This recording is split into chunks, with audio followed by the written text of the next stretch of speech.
I was just saying to General Houghton that one of the casualties of having a long name and lots of titles is you get very small print on your name tag. And Nate, you are a nobody, so you got a very short name, so you got a lot of big type here. So, welcome everybody. We're delighted you're here. My name is John Hamry. I'm the president at CSIS. Just very pleased that that General Sir Houghton was with us today. Let me just, I've got some ring in this. Let me say why I think it's so very important. We're obviously interested in what you did, but we're really interested in what we're going to do, you know.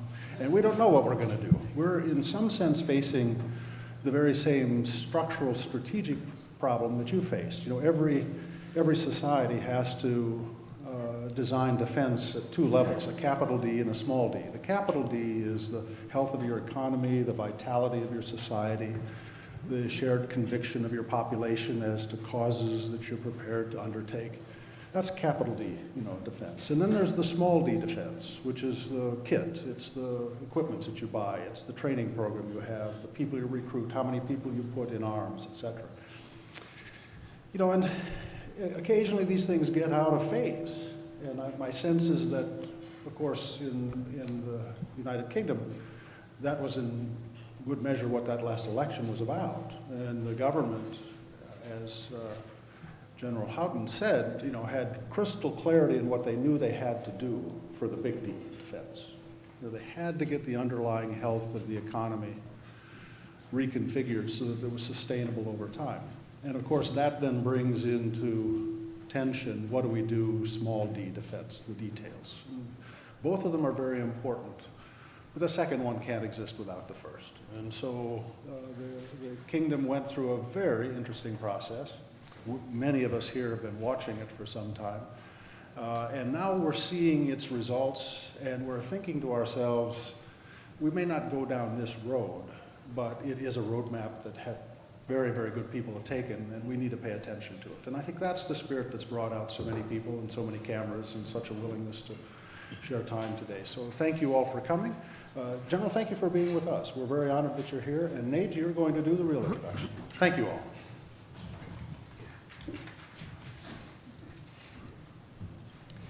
all. Thank you, Dr. Hamry.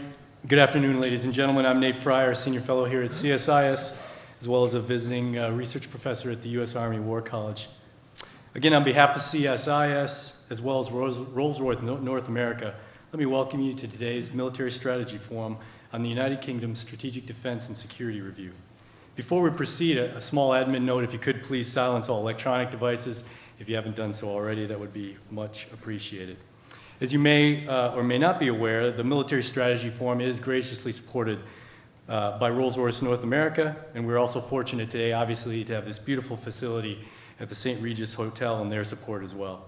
Through the Strategy Forum, CSIS invites senior defense and military leaders to offer unique perspectives on key defense issues of the day. Clearly, the subject of this afternoon's MSF event, the Strategic Defense and Security Review, is important on both sides of the Atlantic. Today, we are pleased and honored to have General Sir Nicholas Halden with us to address the SDR and its implications for the UK's military future. In that capacity, General Houghton is currently the UK's Vice Chief of the Defence Staff, and in that capacity, he's been a key player in the Sdsr and its deliberations. Prior to his service as the Vice Chief of the Defence Staff, General Houghton held a range of key posts in the British Army, the British Joint Military Community, and multinational formations. These assignments include Chief of Joint Operations at the United Kingdom's Permanent Joint Headquarters, Deputy Commander, Multinational Forces Iraq, Assistant Chief of the Defense Staff for Operations, Chief of Staff for the Allied Rapid Reaction Corps, and the Director of Military Operations in the Ministry of Defense. General Houghton was commissioned in the British Army in 1974 as an infantryman in Yorkshire's Green Howards Regiment, ultimately commanding the regiment's 1st Battalion. From 1997 to 1999, General Houghton commanded the United Kingdom's 39th Infantry Brigade on operations in Northern Ireland. In honor of his distinguished military career, General Houghton has been honored with both the titles of Commander of the Order of the British Empire and Knight Commander of the Order of Bath. General Houghton, we are very grateful for you being here with us today. Let me also extend our collective gratitude at this time for all the sacrifices that you and the members of the British forces have made in Iraq and Afghanistan over the last decade. We're truly very grateful for that and this special relationship. Ladies and gentlemen, please join me in welcoming General Sir Nicholas Halden. Jim.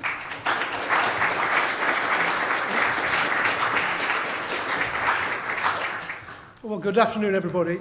Thank you, Nate, for your very kind introduction. I'm delighted to be back in Washington. I bring with me a bit of a London bug, but I'm confident I will survive the next 20 minutes. It's great to have the opportunity to catch up with old friends, to speak to Americans, both within the administration and without, about our strategic defence and security review, what it means for the United Kingdom's military, but also, importantly, for our relationship with the United States. I'd like to thank very much CSIS and John Hamry for hosting this event, and I know assembling a very impressive panel. I'm going to try and keep my comments relatively brief so that there is plenty of time for what I'm sure will be a fascinating discussion. So let me just go back 2 weeks. 2 weeks ago was a busy week for the UK government with the publication of 3 key documents. On the Monday, we published our new National Security Strategy. On Tuesday was the document I'm here to talk about today, the Strategic Defence and Security Review. And on Wednesday was the Spending Review, which set the budgets for all UK government departments. Taken together, these 3 documents represent 3 of the essential elements of strategy: the policy ambition on Monday, the military capability on Tuesday, and the financial resources on Wednesday. The 4th essential element is that the 3 are in coherent balance, but I sense that that is never the work of a single day. Indeed, to me, the maintenance of that coherence between policy ambition, financial resources, and military capability is the art of strategy, because coherence is not the natural state of things. The fundamental elements of strategy to me are a little bit more like helicopter flight, inherently unstable, needing constant attention. So our SDSR is a start point and not a finish. Now, some did accuse the UK government of having conducted a somewhat rushed process. I have to say I don't hold to that. The UK Minister of Defence has been preparing the intellectual groundwork for a defence review certainly for the past 2 years, particularly with our work on global strategic trends and on the future character of conflict. We also recognise that the military instrument of national power entered a strategic review in a difficult, or perhaps more accurately, what I might term a vulnerable position. And I say vulnerable for 3 main reasons. The first, the UK fiscal position, as you are aware, was and remains acute. And the government's determination to close the fiscal deficit in a single parliament added to the challenge of curbing government spending. But that was very clear the grand strategic intent. Second, I think it fair to say that an existential threat to the United Kingdom in hard defence terms seems increasingly, for the moment at least, unlikely. The SDSR therefore correctly conflates defence and security for the first time, during a period when many were correctly questioning the relevance of some of our traditional military capabilities. But third, and I would doubt that this is a particularly British condition, and John referred to it, the experiences of Iraq and Afghanistan have bequeathed an immediate legacy of political caution and societal nervousness over the purposes to which the military instrument of national power has most recently been put. The British are perhaps in one of our typically ambiguous moods, where our armed forces have never been held, at least recently, in such high regard, but the purposes to which they have been put have never been so seriously questioned. So the military instrument of national power entered our defence review in a vulnerable position, with many in what I call the Whitehall village viewing it as big, dangerous, expensive, and occasionally attended by unforeseen consequences. Now, given that context, I believe that defence has emerged from the process remarkably well. Its resource position has been defended, its utility to the strategic context is actively being reshaped, and the political context for utility has significantly matured, and I'll return to that comment towards the end. The review was based around the development of what we are calling the Future Force 2020. So we are working on a transformation programme to deliver a future force in a 10-year timeframe. And today I'd like to talk you through the thought process behind that future force. But first I'd just like to make some general points about where our SDSR leaves our relationship with the United States. As the SDSR makes explicit, our relationship is deeply rooted, broadly based, strategically important, and mutually supportive.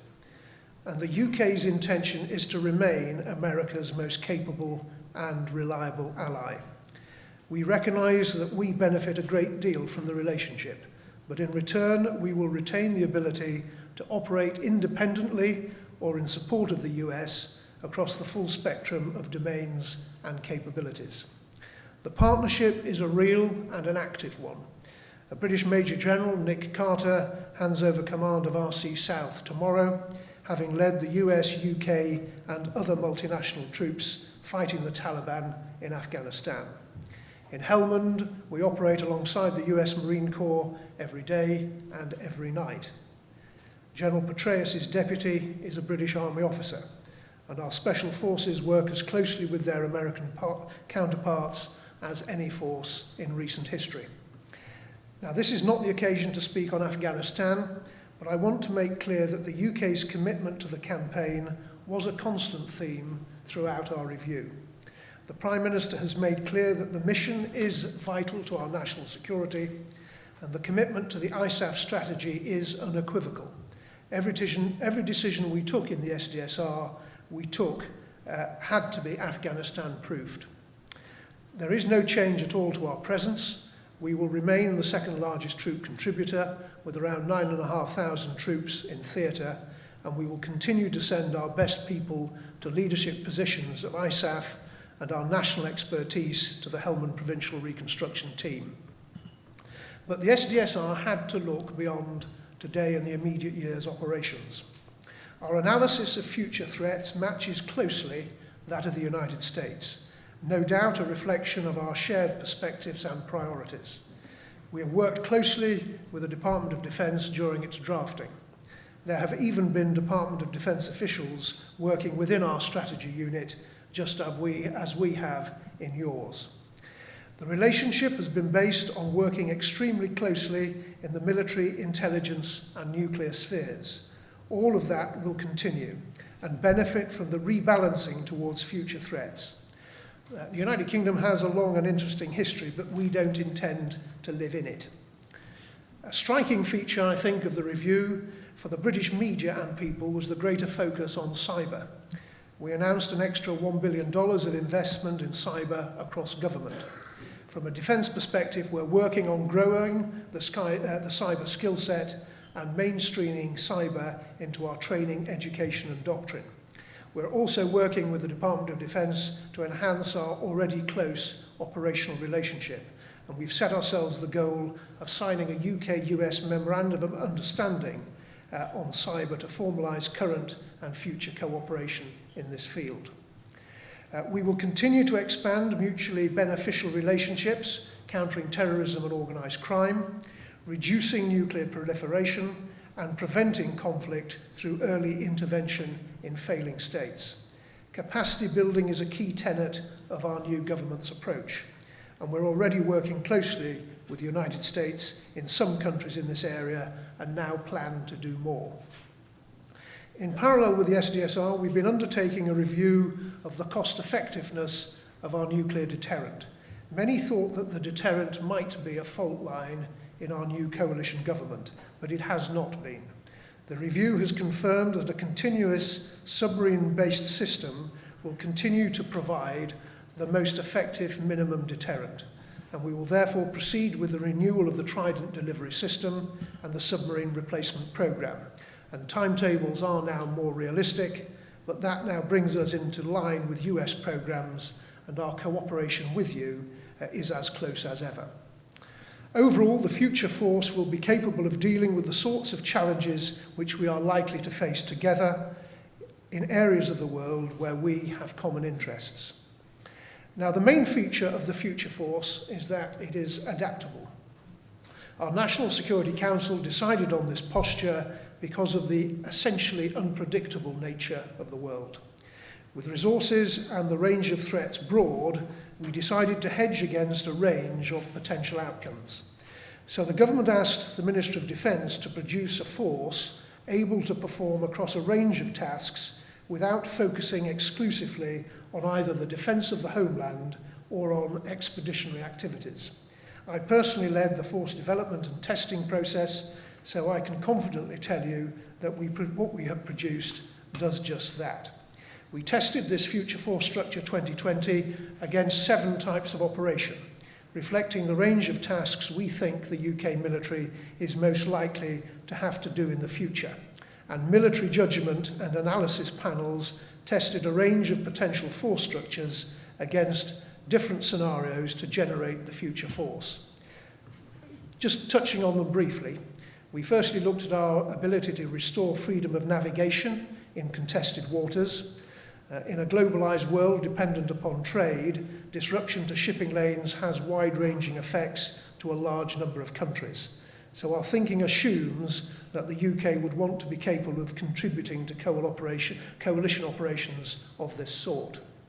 The second scenario was a stabilisation and counterinsurgency operation of the sort we've recently become familiar with. There were 2 main issues we tested here. The first was scale, where we concluded that we needed to remain capable of deploying and sustaining indefinitely a brigade-sized force. The second was self-sufficiency. Although we expect to conduct this sort of operation mainly in coalition, we took the view that we needed to remain self-deploying and self-sustaining, so the future force delivers enablers to avoid us being a burden on others. We also considered a similar scenario in which the UK leads a coalition which intervenes in a civil war and conducts a follow-on counterinsurgency operation. With the UK in the lead, this tested our logistics and command and control capabilities. The results can be seen in the force structure we've come out with, and it justified our retention of a theatre command capability. Another scenario put weapons of mass effect into the hands of a non-state group and required the rapid and precise deployment of a high readiness force supported by strategic intelligence and rapid decision-making.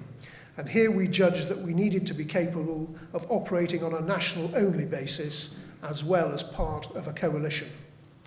Fifth, we tested our ability to carry out a complex non-combatant evacuation operation, and the UK military has performed this function most recently in Lebanon in 2006, rescuing British nationals and citizens from other allied nations as tensions increased and led to war. This scenario tests our ability to deploy rapidly to disparate parts of the world with reach and sustainability as key issues.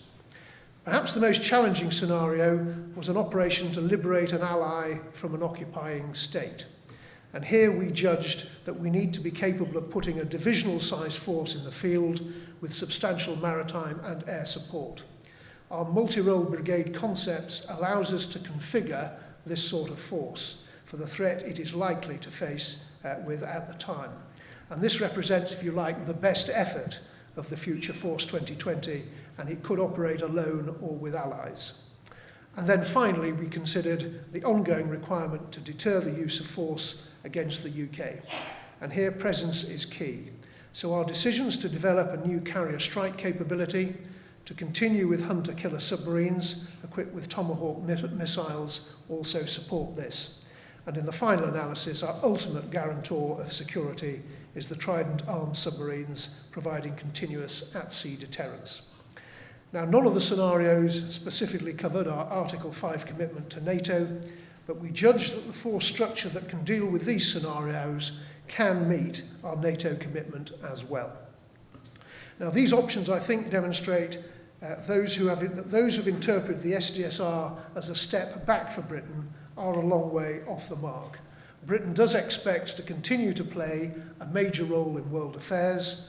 Otherwise, the government would not have justified spending 2% of our GDP on defence at a time of critical financial difficulty.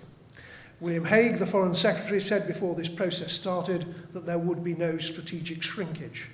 The Prime Minister, in his speech at the House of Commons on the Sdsr, described Britain's significant assets: the 6th largest economy in the world, the 4th largest military budget, one of the biggest international aid programmes, a unique set of alliances and relationships, and one of the largest global diplomatic networks. And we retain an ambition to sustain all these. The range of scenarios we have considered is indicative that we will remain a first-rate military power capable of conducting full-spectrum operations. The scenarios range from a significant deployment of tens of thousands of troops supported by the most modern maritime and air capabilities to an extremely precise deployment of a small number of our world-class special forces. We've tested our ability to lead a large coalition, to act in support of an ally or multinational organisation, and to deploy alone in the most challenging circumstances. We've tested capabilities from the deployment of sheer boots on the ground to the covert deployment of cutting-edge technologies. Across all of these areas, we're confident that the Future Force 2020 will provide the UK with the military required to face the threats of the 21st century. But it is worth dwelling on this question of 21st century military. It would be dishonest to pretend that the Sdsr process was the painless formulation of the future strategic vision. The defence budget has decreased, and there have been cuts. We simply cannot do everything. Some platforms have seen big reductions, and a few have been cancelled. We are reducing the number of tanks in our inventory by 40%, and the Nimrod maritime patrol aircraft is being cancelled. These were difficult decisions, but in the context of budgetary challenges and changing threats, it has been necessary to procure only equipment which is absolutely necessary for 21st century conflicts. Armour and artillery are less relevant today than they were 25 years ago. But because we cannot be sure that they will not be needed, we've decided to maintain some capability and to be ready to regenerate it should the future require it. And the Nimrod was part of a suite of anti-submarine capabilities, and an expensive one at that. We judge that the risk is manageable given that we have next-generation frigates, submarines and helicopters. It was, I think, against this background that one of the more difficult decisions was taken. Anyone following the Sdsr will have seen that we had a major debate about carrier strike. Contractually, we were heavily committed to buying 2 Queen Elizabeth-class aircraft carriers, and which we intended to equip with Stovall JSF. But shaping the Navy around 2 routinely operational carriers could not have produced a balanced force. In the short term, basing for the sort of operations we are likely to conduct is not a major concern. And the commitments to Afghanistan means that we are unlikely to mount a carrier task group operation in the near term. So we took the decision to commit to 1 operational carrier and keep the other at extended readiness. We've also decided to buy the carrier variant of JSF, which enables future operational cooperation with the US Navy and with the French. Our judgment on basing in the short term means that we're going to take HMS Ark Royal and the Harrier fleet out of service before our new carriers and JSF come in. Some have said this looks odd, and in some ways it does. But Future Force 2020 needs to look beyond the next few years and set us on a sustainable footing to be ready to do the full range of operations.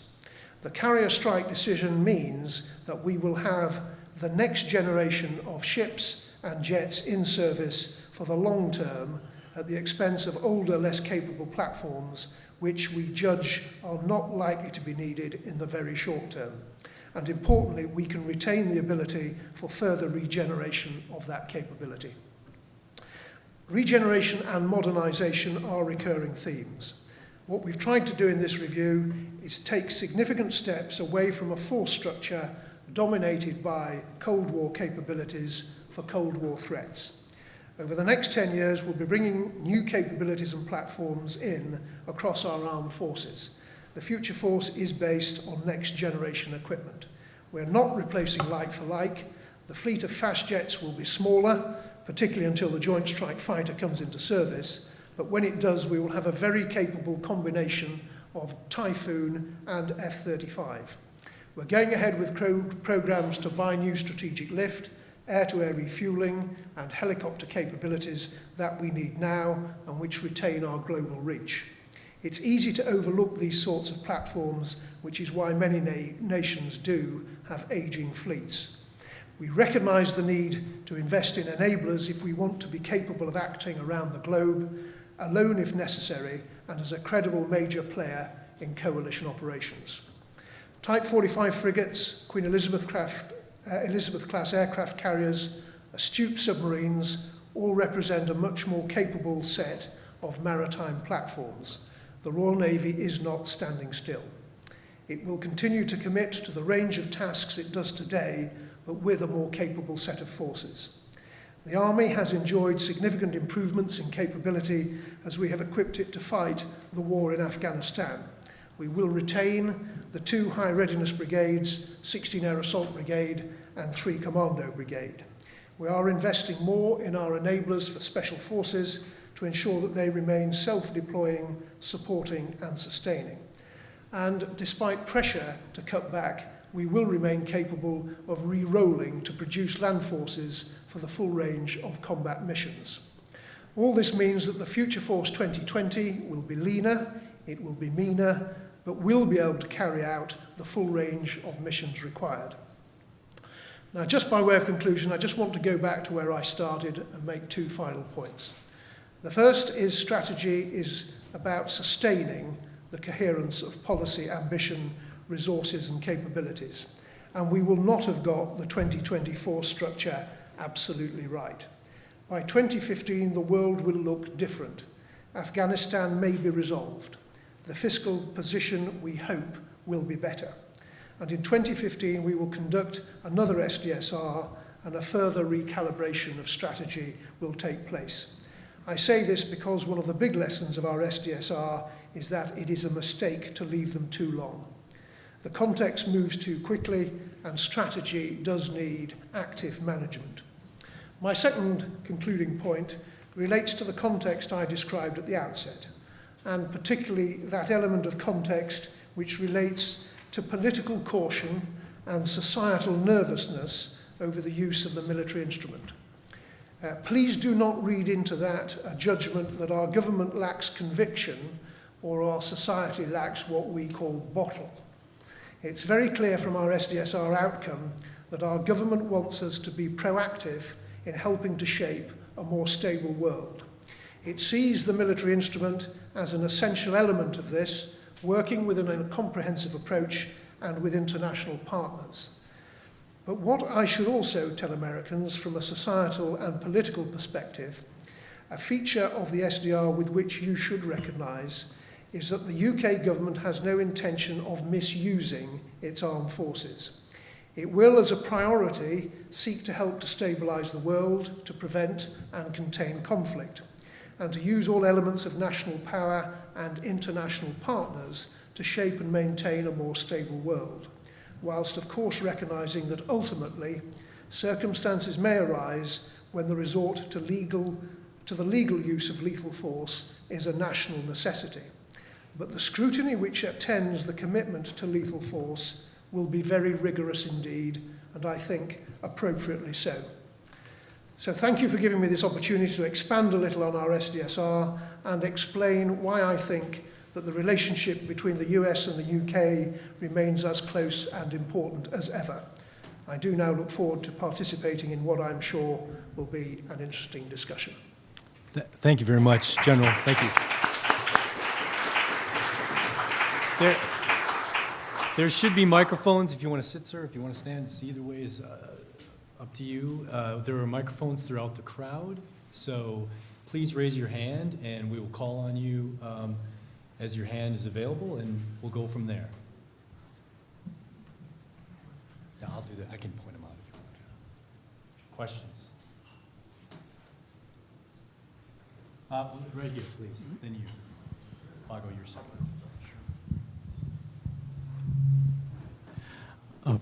Hello, Bill Sweetman from Defense Technology International magazine.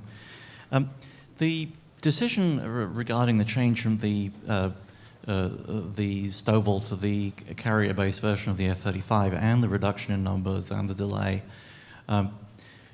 that represents a big change in a commitment to the biggest transatlantic defense program.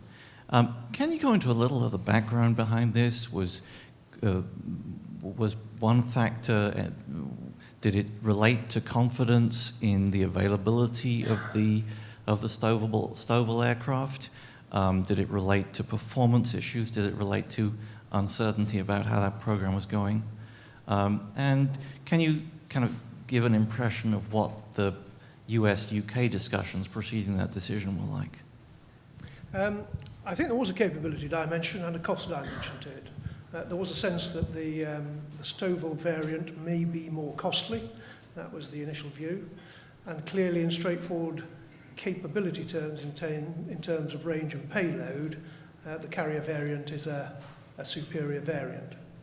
But I think that there is a wider context to why we went the way we went. Some of it was to do with the requirement to get down quite quickly to just 2 fleets of aircraft, and that was clearly in the short term going to be the Typhoon and the Tornado.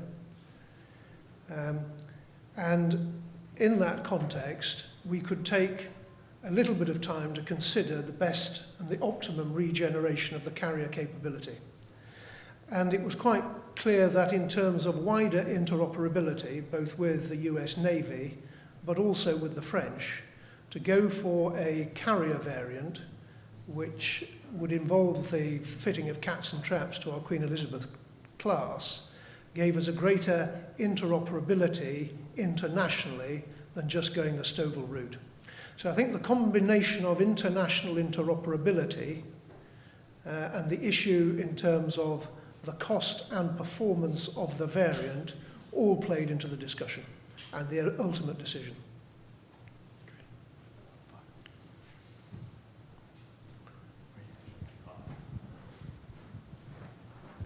Hi, Vagram Radian from Defense News. Thank you very much, sir. You've produced an SDSR that's very outward-looking. You talked about foreign development aid, and that funding went up, and defense spending classically went down, but it's to engage for a safer world, earlier interaction. There's going to be likely a big political change tomorrow in the United States, where there is a prevailing sense that it will be much more inward-looking and a lot less conducive to more international spending, rather further constrict international spending. What does that apparent mismatch between what the United States might be spending and be willing to spend and what you're interested in spending, is that a potential disconnect? I can't authoritatively speak about what the United States might in the future be prepared to spend, by both in terms of its defence budget and its foreign aid. But perhaps from a UK context here, and something that a number of British taxpayers have to come to terms with, the idea that in terms of the furtherance of UK interests, that a healthy amount of spending on overseas aid is a sensible thing. And I think it goes perhaps a wider contextual piece about the way in which Britain aspires to maintain its place in the world. And this plays to the view that investing in a globally independent, rules-based world is one of the ways in which the United Kingdom derives its wealth and its relative freedoms and its standard of living.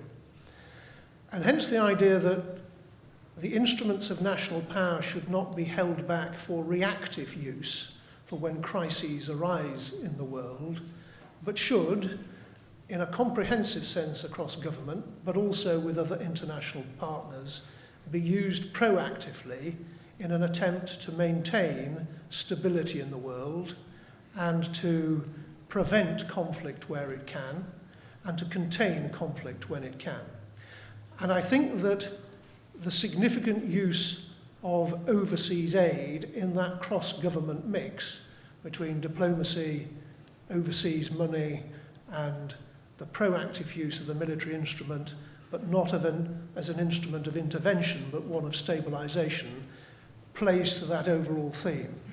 Now, as I say, I can't really comment from the US dimension of that, but I would sense that the preservation of a global rules-based order is absolutely in the wider American interest.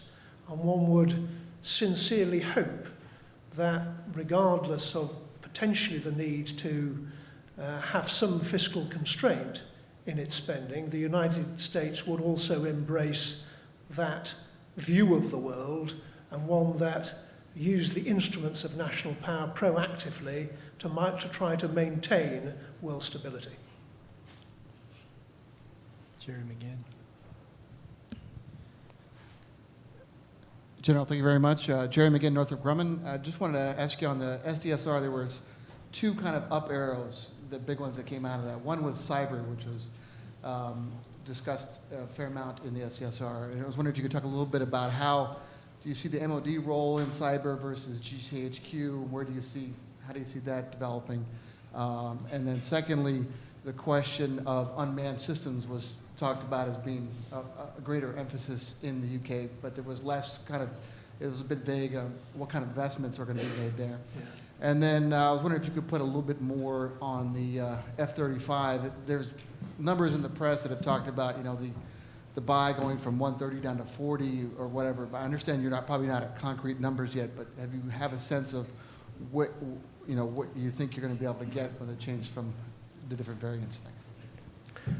Okay, in three parts. Cyber. I think, in many respects, although cyber has been an issue that we have talked about in security terms internally, I think it was perhaps one of the features of the SDSR that most sort of caught the British public imagination.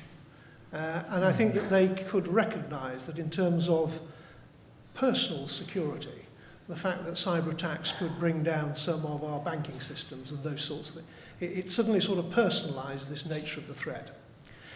I think that from a cross-government perspective, the defensive nature of cyber is already reasonably established, although we do recognise that much more money needs to be spent, not just within the government sector, but within the civil sector, of making sure that our IT systems are as cyber defence proof as possible.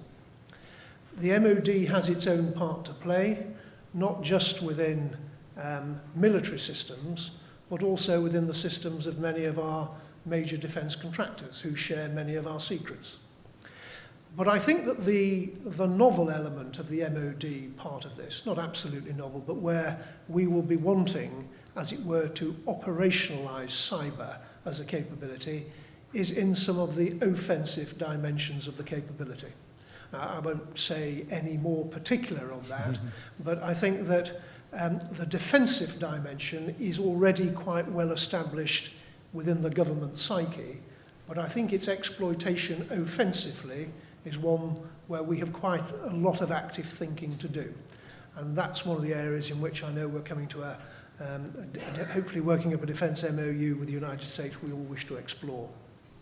I think on the UAV, you are quite right that there are extant UAV programs that we've got, Hermes 450 to Watchkeepers. We already have some Reaper Predators in the armoury based on the Afghan experience.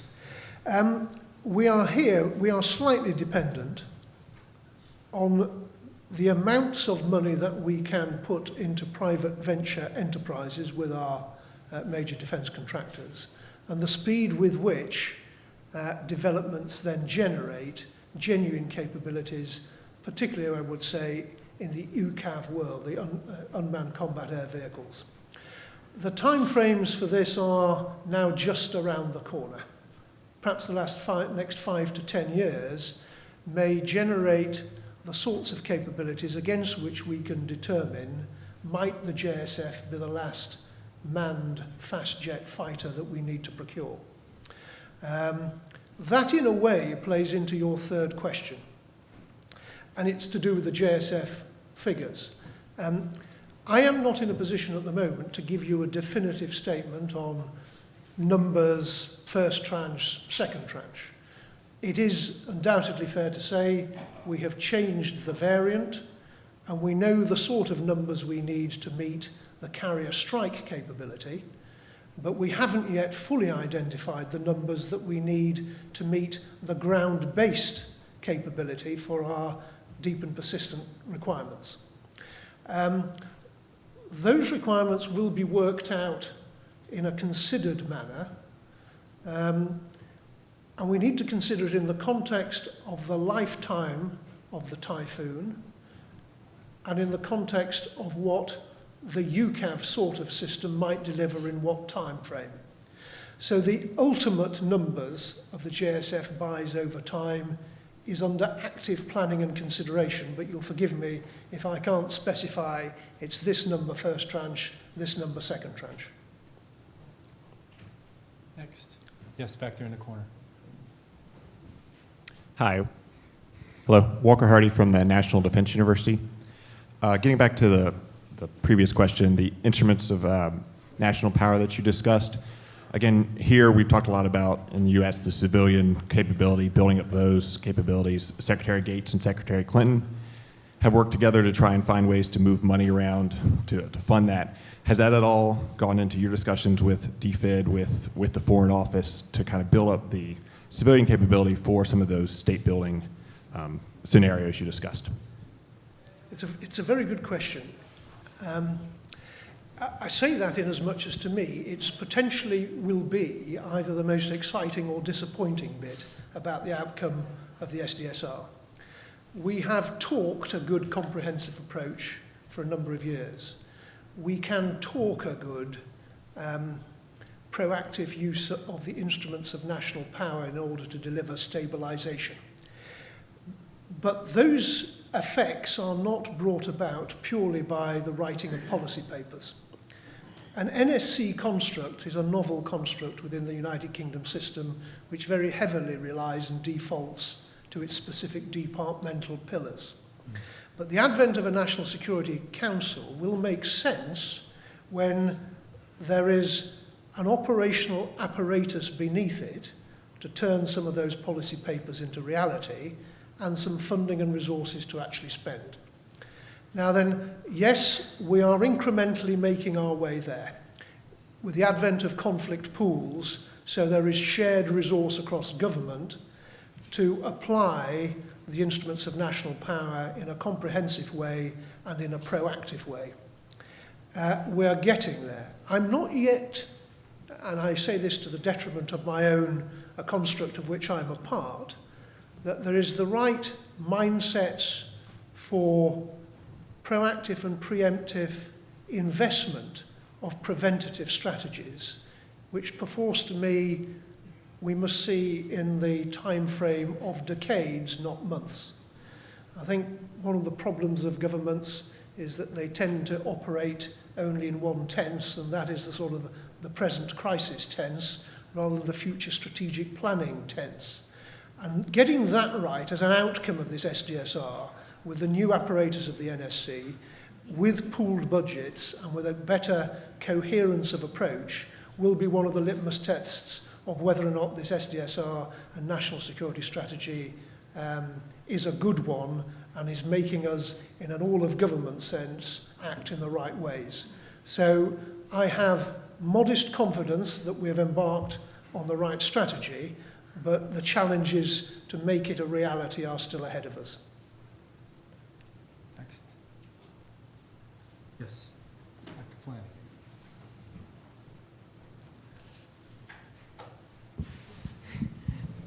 General Houghton, thank you very much. Steve Flanagan from CSIS. Coming back to the part of your answer on the cyber question, this, as you noted, was both a strategic defense and security review, and there was a lot of attention given in this review about the armed forces' role in responding to natural disasters and also support to civilian authorities in what you call resilience, what of course we call homeland security.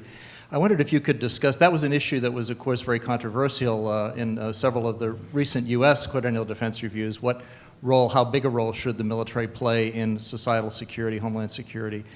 and also what role should it play. That debate was kind of resolved after Hurricane Katrina, in natural disasters. That debate was kind of resolved after Hurricane Katrina here. But I wondered if you could discuss how that played out in your internal deliberations, including within the National Security Council review, and whether you're comfortable with the sort of the balance that's now, or the expectations that are out there about what role the military will play in both supporting resilience and response on natural disasters.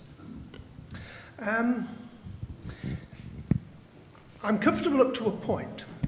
I think that there was a lot of active debate within the National Security Council on this particular issue about what the role of the military was domestically. And we have, you may or may not recall, dating back to 1688, the Bill of Rights, which underpins much of our current practices and constitutional positions, which states that it's illegal to maintain an army in peacetime with the consent of Parliament, because that's the position that we're in. And every year we have a bill that allows the army to exist. And it's born of a dodgy history of some of what the army did internally many hundreds of years ago. And there is an inherent desire to avoid the commitment of the military domestically. However, there are lots of extant practices under the banner of military aid to the civil authority which permits, in certain circumstances and for certain standard capabilities, both of a counter-terrorist, a bomb disposal, those sorts of things, the commitment of the military domestically. And there are lots of times in which, in terms of military aid to the civil community, it is actually the responsibility of the military to act first and then seek authority second. And whether or not it's floods in Cumbria and those sorts of natural disasters, which our weather occasionally visits on us, it's absolutely the duty of the military to do these things. There is more sophisticated machinery of government about giving authority if the military is to be used in respect of a fireman's strike or an element of civil disorder. The outcome of the review in many ways was to better formalise those things which were expected of the military. But I think if I was saying what is our national expectation of what the military does, it is probably more than what we have preordained and what we are ready to do on any given day. The national domestic resilience side of life is not what we would call a force driver for our force structures. So it is taken out of Hyde. It is not one of the driving purposes behind the force structure we have, other than a number of niche areas, primarily which relate to bomb disposal and to counter-terrorism. So I think it's where we are comfortable with constitutionally, and I think for most conceivable scenarios it's the proper place to be, but it never, as it were, avoids the potential scenario where the country might be wanting us to do more than we're actually fully resourced and prepared to do on a given day.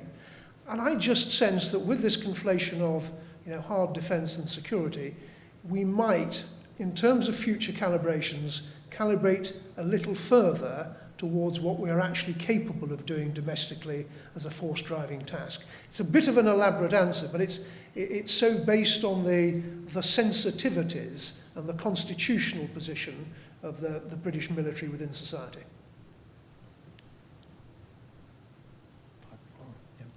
Sir, thank you very much. You've just been through this difficult. You've just been through this difficult process of making some of these high-level strategic decisions, as you said, looking at everything through a strategic lens and then testing it out intellectually to see what capabilities you're going to need for the near, medium, and long term. What advice do you have for the United States as we embark on this process of trying to right-size our defense for our pocketbook and do so in a way that doesn't end up with glaring gaps in military capability at a time you're fighting at least one war? I sort of had this question in the Pentagon. I thought I gave a good answer there. I'm trying to remember what on earth it was.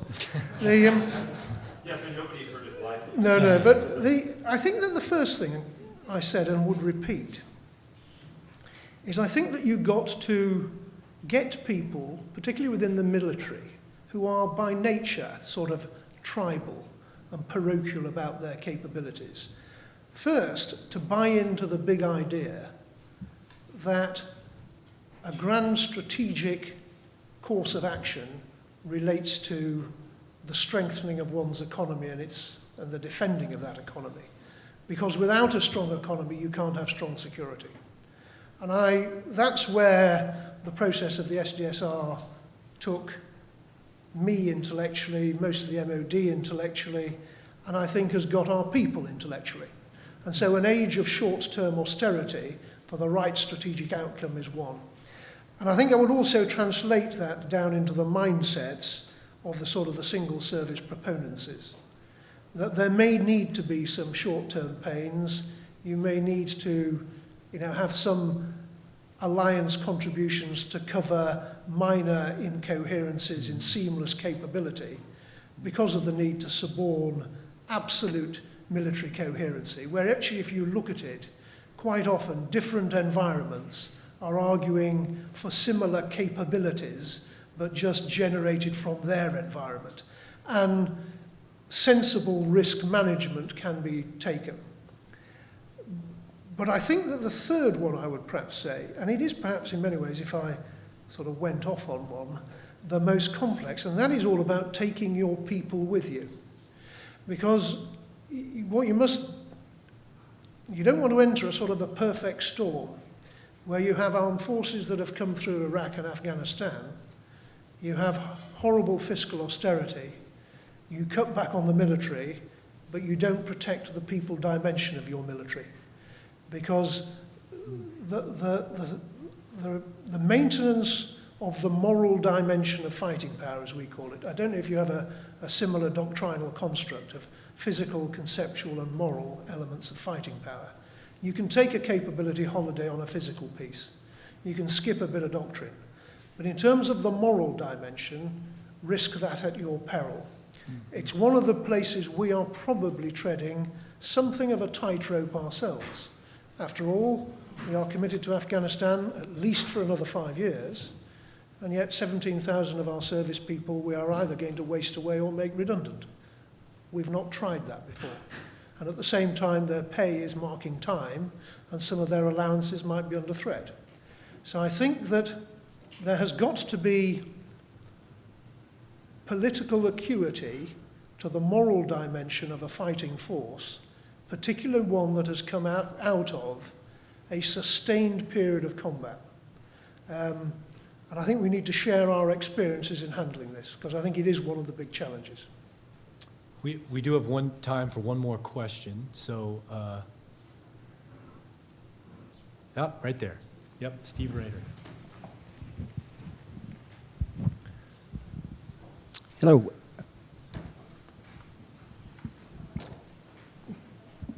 Hello, can you hear me? Yes. Yep. Steve Rader from SCIC. Sir, I'd be interested in how the special or strong relationship between the United Kingdom and France influenced the outcome of the SDSR. If I'm honest, I don't think it of itself was a strong influence. I think that nevertheless, it was undoubtedly part of the context, because the context is part of using capabilities in international alliances and in coalitions. And it is very evident that France is sort of the United Kingdom's equal partner, if you like, as the two most capable countries in terms of their armed forces in Europe, in terms of their ability to genuinely project globally military capability. And there was perhaps a period of time when a United Kingdom France entente about military capability might be seen as somehow destabilizing to the relationship between the United Kingdom and the United States. I think we have considerably matured our way through that.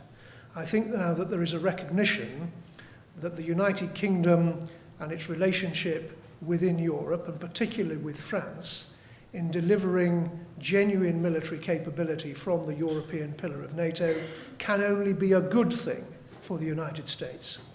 And so it wasn't, I don't think, per se a driver, but I think that through the process of the SDSR, France and the United Kingdom has looked at each other and said, look, we need to get on, we need to talk, we need to, in a very sort of considered way, start to build a more meaningful relationship in a security sense.